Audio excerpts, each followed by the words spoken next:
Given enough time, could a chimpanzee type a play from Shakespeare? As impossible as that sounds, the answer is absolutely yes. Well, only if you believe that we are descendants of monkeys. Here's another question. If I create a robot and program it with artificial intelligence, could it learn to love me? That one was not so subtle. How about this one? Given enough time, could a human being learn to live thousands of years old? Did I get your attention? I hope so. You see, there are biological systems that live to be thousands of years old. So why not us?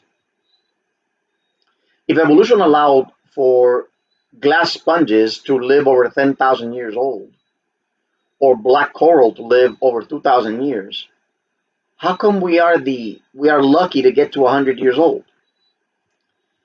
If we were created or designed, as I believe we were, then how come we are lucky to get to 100 years old?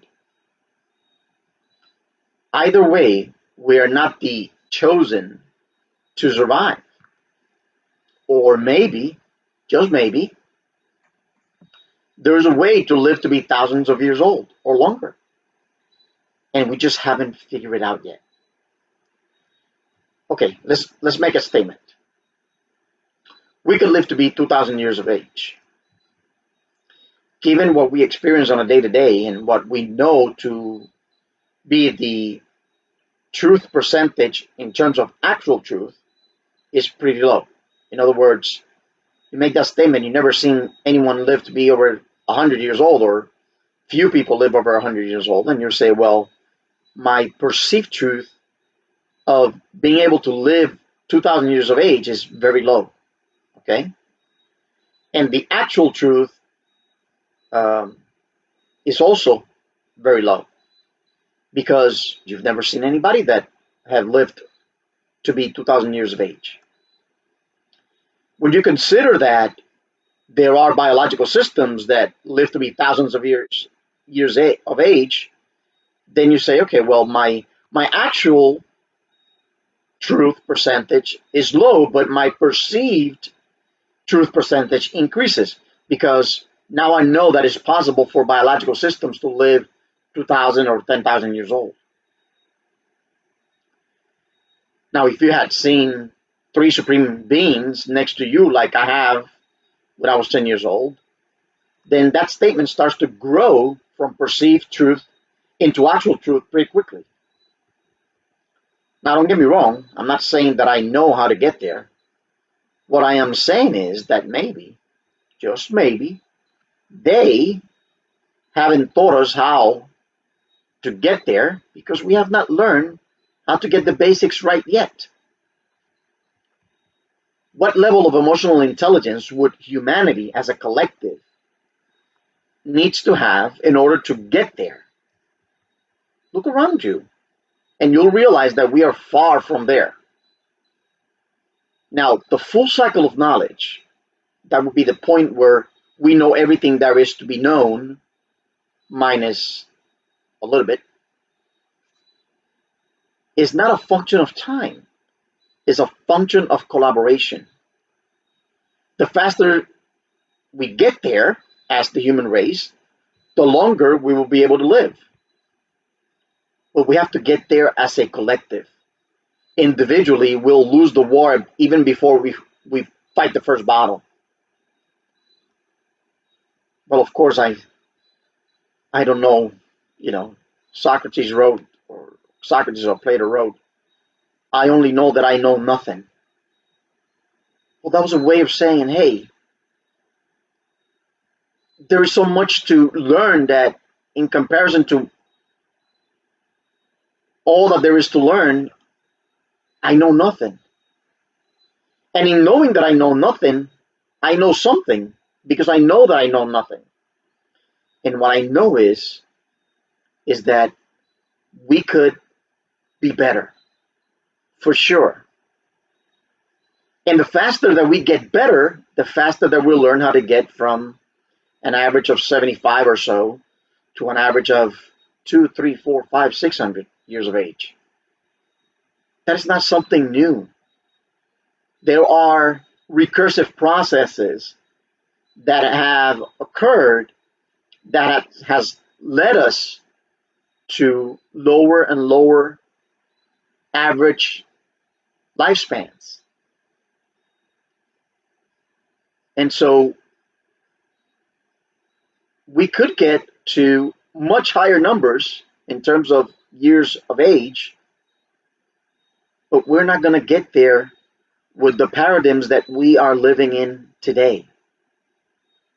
We definitely have to change the paradigms, number one. And number two, we have to collectively look for ways for all of us to be able to live longer. Because if you start trying to do it individually, it's not going to work. And the reason why I know it's not going to work is because everything that is happening, everything has happened before. And before, we failed. And we're just through another cycle. This is just another cycle. And we'll keep cycling through for as long as it takes, because eventually we'll get there. But how fast we get there, again, is going to be a function of collaboration. It will never, never, ever, ever be a function of individuality.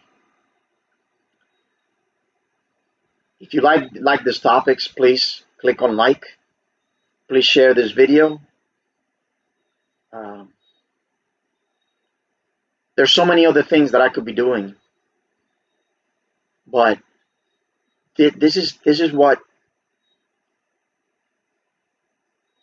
I'm being prompted, if you will, to do. In my life, I've had a lot of failures and a lot of things that I wanted to do and could do, but this is what I'm being prompted to do, to share these thoughts. You could call it delusions of grandiosity, or you could call it simply a human being that wants this humanity to be better. Independently of if there is a larger intelligence behind these thoughts, you could call it a human being that wants to do anything that he can to make this humanity better. And if there is more to it than that, fantastic. And I do believe there's more to it than that. So I hope and pray that you as an individual will make a commitment to choose to do the right thing. That's not just a motto. It should be the core of your existence. And if it is not, then you have to reevaluate what is it that you want from life. Yes, it's good to go after dreams and ambition, and not blind ambition like some people we know. But within all of that, you still have to choose to do the right thing for you individually, for your family, for your country, and for the world. Choose to do the right thing, and everything else will follow. Good things will follow. And if you don't believe in that, then at least believe that